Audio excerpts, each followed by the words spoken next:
Are we sick of mascot horror yet? I thought it had reached its apex around like FNAF 3, but almost a decade out from that supposed point of oversaturation, we find ourselves still knee-deep in felt-based fear. This has even begun to extend past the realm of interactive media. We have films like Willy's Wonderland, the Banana Splits movie, and of course the upcoming Blumhouse-produced Five Nights at Freddy's movie. Mascot horror is just an inherently narrow genre, so for someone to want to break out with a new addition to the canon, they have to be willing to bring something fresh to the table. As someone who never really found himself a particular fan of this brand of horror, I was surprised when I heard the guys over at Dread XP were taking a crack at the old walnut against what I thought was their better judgment. For those not in the know, Dread XP is a publisher responsible for a handful of horror titles that have been making the rounds as of late. I believe the biggest among them is The Mortuary Assistant, but my personal favorite is Spookware, a cute little WarioWare setup that is definitely worth checking out. Despite all the goodwill that Dread XP has built up, seeing something like My Friendly Neighborhood being shown off by these guys had me a little bit skeptical, I'll be honest.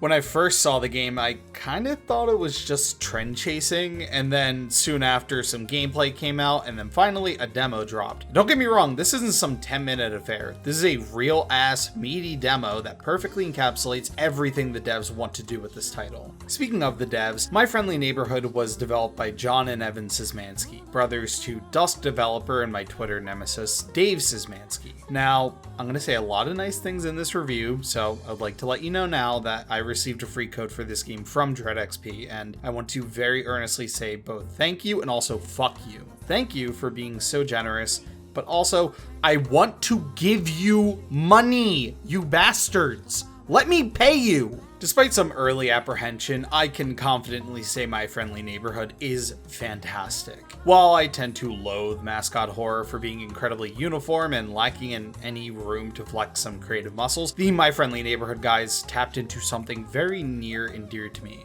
and that's Muppets. I fucking love Muppets. The amount of Muppet-inspired games is honestly disappointing, so to see a big send-up of all things Henson, you could say I was a little bit excited. Then upon playing the demo, the game revealed its true intentions. What if we did Muppet-themed horror crossed with a Resident Evil 7/8 pastiche? Oh, it's so simple! Ring the good idea bell! They're cooking! That's when I was sold. I know some people aren't exactly fans of the newer Resident Evil titles, but I can safely say that I really like 7, and have still yet to play 8. But something about the progression of those games was always so satisfying to me. It's a nice brain scratcher that allows the audience to get engrossed in their environment naturally, despite the video gaminess of it all. So to see this make its way into the hands of indie developers, it genuinely excited me due to the limitless possibility it brings with it. The basic setup to My Friendly Neighborhood is you play as Gordon, a troubled repairman on his last job of the day, and you are tasked with shutting down a defunct television studio that has started hijacking the airways with a children's puppet show from the 70s. Upon arriving at the studio, you quickly discover that you aren't alone, as the puppets have overrun every corner of production, and it's up to you to shut it all down. If you couldn't already tell, the tone of this game is less Resident Evil and more Dead Rising. The game is a dark comedy at best, so expecting moment-to-moment horror is going in with the wrong mindset.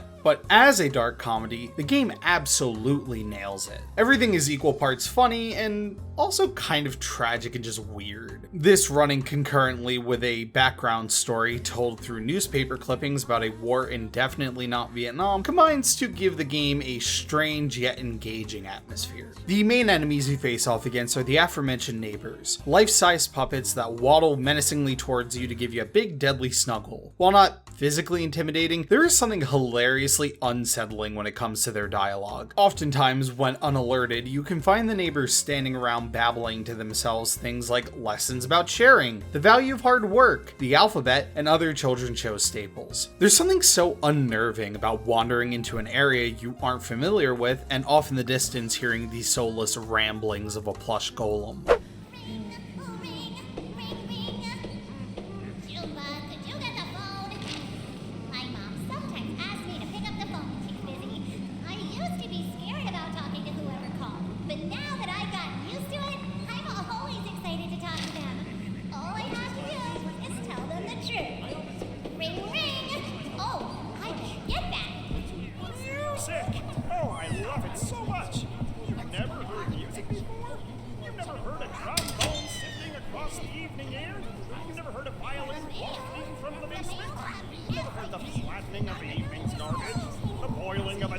monster, the faint whisper of a tree falling on you, the tingle of small insects biting your legs, the smell of burning hair, the feeling like you might throw up. You've never heard music? Oh, let me introduce you to it all. You're given a small arsenal of weapons to defend yourself on your travels, and personally, this is my favorite part of the game. Sure, you have your obligatory melee wrench weapon, but then you get your first gun, and my word is this special. And I mean that my word part literally, because this little pistol is fashioned after a Rolodex and fires letters. Something about this gun is just so goddamn charming, and I don't know how to explain it, but that feeling I get when I shoot the letter A at an unsuspecting puppet and he goes ragdolling over the edge, it just feels phenomenal. This is also accompanied by the absolute dominator of a shotgun called the Novelist and punctuated by the punctuation, which is a hand grenade. If there is a case to be made about this game nailing its theme and aesthetics, it's these weapons. The concept is so creative and the execution is almost perfect. I don't have many complaints about this game, but one of them is that the grenade sucks. I just fucking hate using it. I also hate to invoke something so wretched on something I genuinely enjoy, but the grenade looks and feels like the Aliens Colonial Marines grenade, or as I like to call it, the stink bomb.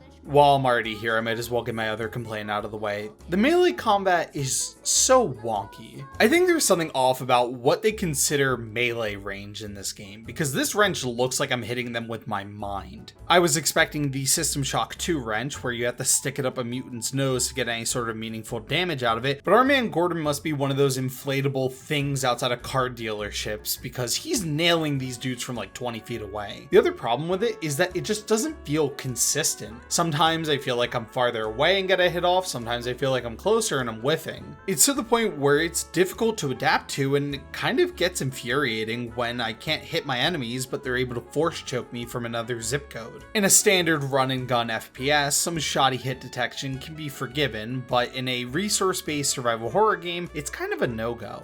Don't let these minor moanings dissuade you in any way though, because that's pretty much all the bad I can say about this game. So please forgive the gushing I'm about to partake in. To piggyback off of the presentation, the environments in this game are stellar. From sound stages to sewers, every area in this game feels alive and layered. So much of the game is about familiarizing yourself with these levels and getting good at doubling back and checking over your work. Beyond any superficial labels, this is the most Resident Evil aspect of My Friendly Neighborhood and is something to be praised. In my experience, what ties together classic and modern RE is how you, the player, are expected to interface with your environment. What is originally a terrifying labyrinth of halls and traps soon becomes a second home as you slowly make your way through and unlock new paths. My Friendly Neighborhood pulls this off expertly by making every area convoluted enough to disorient you, but iconic enough that with some determined exploration, the map will start to feel like the back of your own hand. Something else to note about the environment is how atmospheric it is. While yes, it can be quite goofy all things considered, the background narrative does lend itself some sense of melancholy, almost like it's an aspect of Americana that is doomed to be forgotten about, but doesn't exactly want to leave. The studio doesn't feel like it's swarmed by a zombie-like menace, but instead it reminds me of a haunted house. Something important was here once, and now it's gone.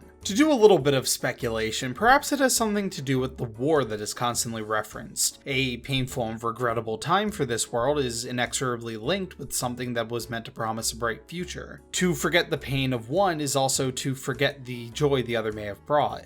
But who am I to say? I don't want to give everything away in this video. I do actually want you to go out and buy this game. To wrap it up, My Friendly Neighborhood is something special. Above everything I've said up until this point, its most positive quality is the soul this project has. This was clearly a labor of love by a couple of incredibly talented developers, and I say that they killed it. We don't get many games with this kind of quality and passion behind it all too regularly, so it's important that when we do get one, we cherish it and share it around. At $30, I can see some people saying this is a bit too pricey for how much you're getting, which is, about 4 hours or so in a first playthrough. And to that, I understand. Despite thinking that it is worth full price, I bet that we can anticipate it'll be a winter and summer sale mainstay. However, if you are waiting around for a sale, I do highly recommend checking out the demo. It's super high quality and is really fun, and definitely gives you a great idea of what you're getting into.